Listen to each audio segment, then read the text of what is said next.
Assalamualaikum warahmatullahi wabarakatuh. Hai teman-teman semuanya, kembali lagi di channel saya Mama Wina Morifi. Nah teman-teman, kemarin sempat libur ya karena nggak ada video untuk di up. Jadi hari ini tuh saya bikin untuk membuat gorden kolong sendiri ya teman-teman. Nah ini tuh teman-teman, kemarin saya kan beli kain ya yang warna polosannya ini tuh warna biru turkis gitu. Tadinya itu mau biru muda, tapi birunya itu terlalu muda ya teman-teman. Jadi kelihatannya kayak putih gitu. Jadi saya nggak jadi order. Nah di sini saya order warna biru turkis aja, mudah-mudahan nyambung ya teman-teman dengan warna biru navy yang polkadot sisaan kain kemarin. Nah ini saya mau bikin gorden kolong yang dikombinasi gitu ya teman-teman warnanya. Ya mudah-mudahan nanti hasilnya bagus ya teman-teman, karena saya juga belum bisa memprediksikan. Tapi ini tuh menurut saya insya Allah ya nyambung aja, karena ini tuh birunya biru turkis bukan hijau toska ya teman-teman. Dan untuk biru navy nanti bisa lah ya dikombinasikan dengan aksesorisnya untuk biar cantik gitu ya teman-teman nanti hasilnya. Nah di sini tuh saya ngukur-ngukur dulu ya teman-teman pakai meteran, dan ini tuh saya lagi bikin apa ya, ciri gitu ya untuk bikin titiknya nanti untuk di garis. Nah itu Dede Afiah di pinggiran saya teman-teman, dia itu lagi main. Jadi di sini tuh Dede Afiahnya nggak saya rekam dulu ya teman-teman, biar teman-teman fokus ngeliat saya ngukur-ngukur. Nah di sini saya ngukurnya itu pakai meteran, dan untuk ngegarisnya itu pakai penggaris sekolahnya Kakak Fikri ya teman-teman, karena untuk penggaris panjang untuk bahan itu tuh saya nggak punya ya teman-teman. Jadi untuk bahan-bahan ngukur kayak pakaian-pakaian gitu kan, itu tuh harus sepaket ya, harus beli. Di sini tuh saya belum beli karena jarang banget bikin pakaian. Dan yang saya butuhkan yaitu penggaris panjang untuk bahan seperti ini, karena keseringannya saya itu bikin gorden-gorden kayak gitu ya teman-teman. Entah kenapa kalau bikin gorden-gorden seperti ini tuh rasanya semangat banget ya teman-teman, karena saya suka dengan aksesoris-aksesorisnya gitu ya, warna-warnanya itu tuh bener-bener lucu-lucu banget. Kalau untuk bikin baju itu tuh nggak ada mood ya teman-teman, entah kenapa. Mungkin dikarenakan untuk ukurannya pun saya belum punya. Nah pas lagi ngukur seperti ini, si kakak tuh nyamperin, katanya, "Mah, kalau mau ngegunting bahan-bahan seperti ini bukan digarisin seperti itu, katanya lama. Nanti itu ada metodenya." Si kakak mau ngasih tahu nih teman-teman. Kata saya, ya udah kasih tahu mamah, tapi untuk bahan yang polkadot ini ya. Nah sambil nunggu saya ngukur-ngukur dulu kainnya, si kakak nongkrong dulu di luar ya teman-teman. Nah di sini lanjut aja nih, saya mau ngemeterin dulu ini tuh bahannya pas 1 meter atau enggak. Ternyata ini tuh pada lebih ya teman-teman, 1 meter 10 sentian. Jadi alhamdulillah banget. Ini tuh kalau ada yang mau tahu, ini tuh bahannya katun FCP gitu ya teman-teman, untuk gorden gitu ya, untuk spray. Itu bagus banget, dan menurut saya ini tuh nggak luntur ya teman-teman, apalagi yang polkadot ini. Kemarin pun saya udah pernah bikin ya untuk yang polkadot ini teman-teman, untuk gorden kolongnya. Ini tuh udah beberapa kali dicuci, malahan sering, ini tuh nggak luntur. Oke, di sini si kakak mempraktekkan bagaimana caranya agar ciri dari gorden ini tuh ya, bukan gorden, kain ini tuh cepat banget untuk diguntingnya. Jadi pas tadi itu saya bikin titik untuk cirinya saja 1, dan setelah itu si kakak meraktekin, ternyata itu tuh 1 benang dipaut gitu ya teman-teman. Jadi setelah itu kalau udah benangnya dipaut kayak gitu, itu tuh ada cirinya kayak garis gitu. Jadi saya tuh nggak perlu menggaris kayak tadi ya teman-teman pakai penggaris. Itu tuh kata si kakak lama banget, dan bener banget itu tuh lama ya teman-teman. Dan setelah saya praktekkan cara si kakak barusan, ini tuh saya ngambil benangnya 1, dan ini tuh ukurannya lurus banget ya teman-teman. Jadi ujung titik ke ujung lagi itu tuh pas banget ukurannya. Jadi untuk saat ini alhamdulillah ya teman-teman. Jadi kalau mau ngukur-ngukur itu tuh nggak perlu lagi pakai penggaris. Jadi cukup meteran aja, titik 1 di ujung dan titik 1 lagi di ujung, tinggal gunting-gunting aja deh teman-teman. Masya Allah tabarakallah, terima kasih ya kakak udah ngasih tahu mama untuk cara ngukur-ngukur kain seperti ini. Nah ini tuh cepat banget ya teman-teman. Ini tuh dari titik ke titik cepat banget ngeguntingnya. Dan alhamdulillah ilmu baru ya. Nah barusan tuh Dede Afiah ya guling-guling terus, dan di sini tuh barusan saya udah nidurin dulu Dede Afiah, dan di sini saya lanjut untuk bikin dulu aksesorisnya untuk gordennya ya teman-teman.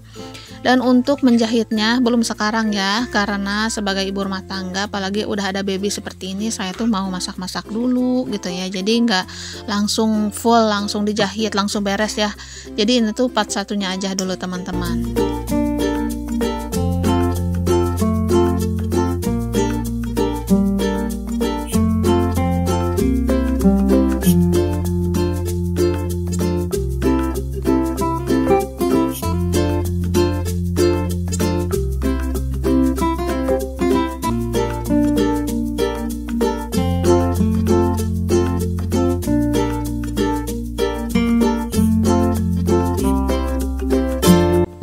aksesorisnya terbuat dari kain juga ya teman-teman. Di sini tuh saya mau bikin bunga, tapi bunganya itu setengah jadi gitu ya, belum semuanya full saya jadikan. Ya separuh-separuh aja ya teman-teman, di sela-sela waktu Dede Afiah anteng aja. Dan untuk menjahit bahan-bahan yang udah saya gunting insya Allah di next video ya teman-teman. Kalau udah digunting kain-kainnya itu tuh bener-bener tenang banget. Kalau tinggal ngejahit, jadi bisa sambil nungguin Dede Afiah gitu ya. Dan untuk ngegunting-gunting seperti ini alhamdulillah sendirian ya teman-teman, jadi nggak perlu dipegangin. Apalagi saya kan udah punya ilmu baru dari si kakak ya, cara menggunting bahan tanpa mengukur dengan penggaris gitu teman-teman. Itu tuh benar-benar bermanfaat banget bagi saya, dan itu tuh bisa digercep ya untuk motong-motongnya.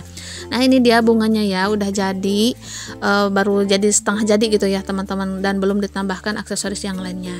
Ya udah saya simpan dulu aja untuk menyiapkan bahan-bahan untuk membuat gordeng kolong nanti ya. Di sini saya mau lanjut untuk bikin bakwan dulu nih teman-teman. Karena anak-anak udah mulai lapar, saya juga udah mulai lapar ya. Nah, dan untuk jagungnya udah semua saya iris-iris, dan di sini saya buka mie acinya ya teman-teman. Dan untuk mie acinya semuanya saya mau cuci karena ini tuh cuman sedikit ya. Jadi semuanya saya mau masak. Dan di sini ada daun bawang untuk satu batangnya, dan untuk satu batangnya itu lumayan gede ya teman-teman. Dari sini itu alhamdulillah cukup ya teman-teman. Jadi nggak perlu tambahan lagi. Ini tuh stok terakhir daun bawang ya teman-teman.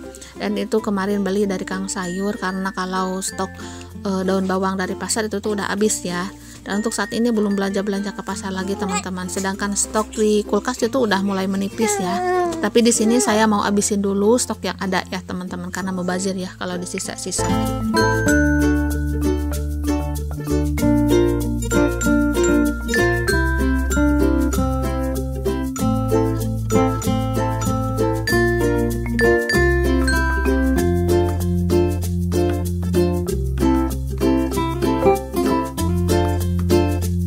Oke, untuk daun bawangnya nggak perlu pakai talenan ya teman-teman untuk motong-motongnya, karena cuma sedikit juga. Jadi di sini tuh langsung aja saya potong, dan di sini saya langsung mau cuci semua sayurannya dan juga mie-nya ya teman-teman. Nah, untuk teman mie acinya di sini tuh saya masih ada stok toge ya teman-teman, dan untuk togenya ini saya mau cuci dulu ya. Dan alhamdulillah untuk toge kalau direndam air seperti ini dan tutupnya itu rapat, alhamdulillah awet ya teman-teman. Tadinya itu togenya saya mau pakai buat bikin lotek ya, tapi dikarenakan untuk labuhnya nggak ada, kangkungnya juga nggak ada, alhasil nggak jadi. Jadi saya mau bikin mie aci aja. Karena untuk stok mie aci masih ada kan teman-teman, dan alhamdulillah kalau ada kulkas itu benar-benar bermanfaat. Jadi bahan-bahan masakan itu nggak cepat busuk gitu ya. Karena untuk masak-masak seperti ini kan setiap harinya itu beda-beda gitu ya teman-teman menunya. Ya walaupun menunya itu sangat sederhana sih, saya mah ya nggak pernah yang mewah-mewah, tapi di sini tuh saya disyukuri banget alhamdulillahirabbil alamin, karena bahan-bahan masakannya itu tersedia juga. Itu tuh udah alhamdulillah banget ya teman-teman, karena saya itu bisa gercep untuk masak-masak buat keluarga saya.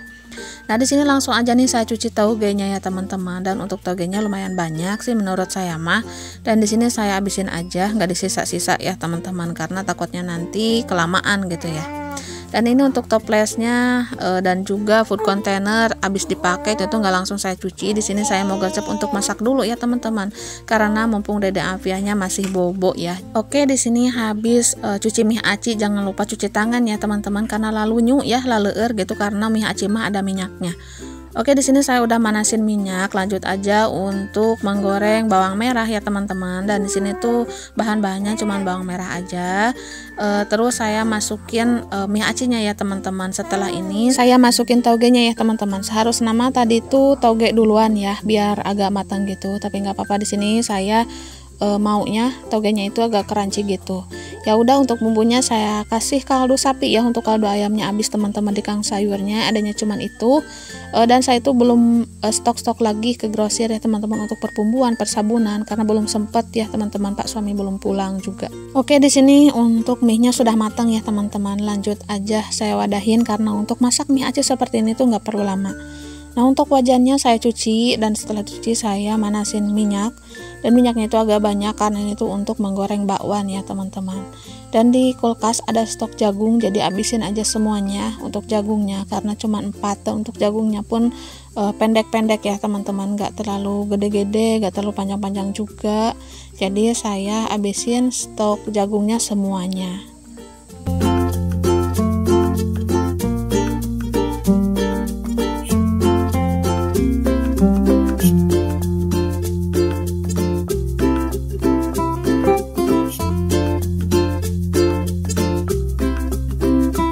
ya teman-teman, kemarin tuh ada yang tanya, katanya Bun pakai HP apa? Saya itu pakai HP Vivo ya teman-teman, tipenya yang dulu banget. Yang pertama ada yaitu Vivo 1820. Dan pas saya searching kalau mau belanja di online itu tuh nggak ada ya teman-teman yang tipe sekarang. Tapi setipenya yang 1820 itu tuh menjadi Y83. Nah itu tuh yang saya pakai ya. Dan katanya HP-nya kameranya bagus. Alhamdulillah ya teman-teman, kalau bagus mah saya kira itu tuh takut kayak banyak semutnya gitu ya, kayak renyek-renyek kayak gitulah ya di gambar videonya. Dan alhamdulillah kalau bagus mah. Jadi dari pertama saya nge-YouTube sampai sekarang itu tuh saya pakai HP Vivo yang ini ya teman-teman, belum diganti-ganti. Mudah-mudahan kedepannya ada rezekinya bisa pakai HP baru yang lebih bagus lagi kameranya, RAM-nya juga lebih besar ya teman-teman. Amin, Allahumma amin. Karena HP baru pun itu tuh saya pergunakan untuk konten ya teman-teman. Ya alhamdulillah lah ya untuk membantu perekonomian keluarga. Dan di sini saya alhamdulillah banget karena udah beberapa kali gajian itu tuh saya belikan sama barang-barang yang bermanfaat. Nah alhamdulillah untuk goreng bakwan dan juga mie acinnya udah selesai teman-teman. Di sini tuh untuk camilannya ya dipakai makan pun bisa teman-teman, enak banget. Tapi ada yang kurangnya itu tuh sambalnya ya, karena cabai rawitnya itu stoknya habis. Oke teman-teman, sampai di sini dulu ya. Assalamualaikum warahmatullahi wabarakatuh.